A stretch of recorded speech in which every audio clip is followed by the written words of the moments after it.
They say size isn't everything, except when it comes to two new smartphone cameras with more pixels per shot than we've ever seen before. First up, the Nokia Lumia 1020 that sports a massive 41 megapixel camera.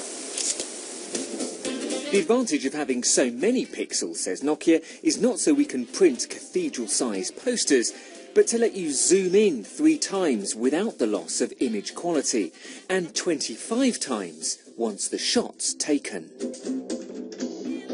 It's created a new way to easily take manual control too, from shifting focus to adjusting white balance and ISO, just like a DSLR. Which is when I spied Toby and Stefan shooting the fountain using a long shutter speed. That's a new feature on the Nokia, so I joined them.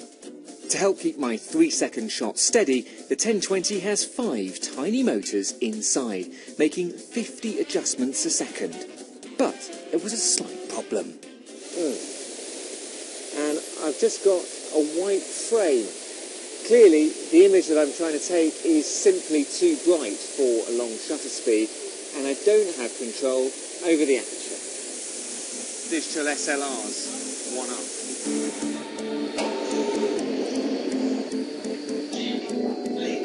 Now, this monster only sports a paltry 20 megapixel sensor, but it's got a few tricks up its sleeve as well. Together with the Z1, Sony has released 2 new clip-on lenses. The QX10 pairs with the handset when you touch the NFC symbols on each device together. So now I look like a proper photographer. The lens offers 10 times optical zoom and has its own dedicated shutter and zoom controls. Cleverly, it saves on the handset's storage space by popping a big 18 megapixel image onto its own SD card, sending a smaller 2 megapixel version to the phone for sharing.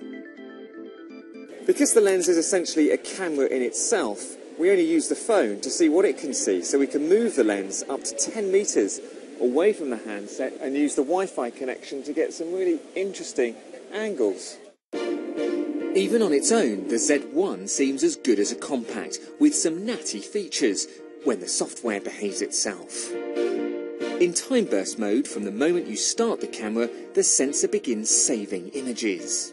Now, I started taking the shot here, but the camera's already working a second before, so if I prefer a shot there, I can take it, or maybe one towards the end. The camera also identifies movement before the shot's taken to set the shutter at a faster speed for what it claims are blurless images. And that's the result. I don't think he's happy. At the end of the day, both cameras managed to do a pretty good job. The Z1 on the left lets in more light with its wide f2 aperture, while the Nokia on the right merges information from 7 pixels to create 1, resulting in a smaller but brighter, more colourful low-light image. It's not all about the number of pixels, say Sony and Nokia, but they're certainly helping to redefine what a smartphone camera can now do.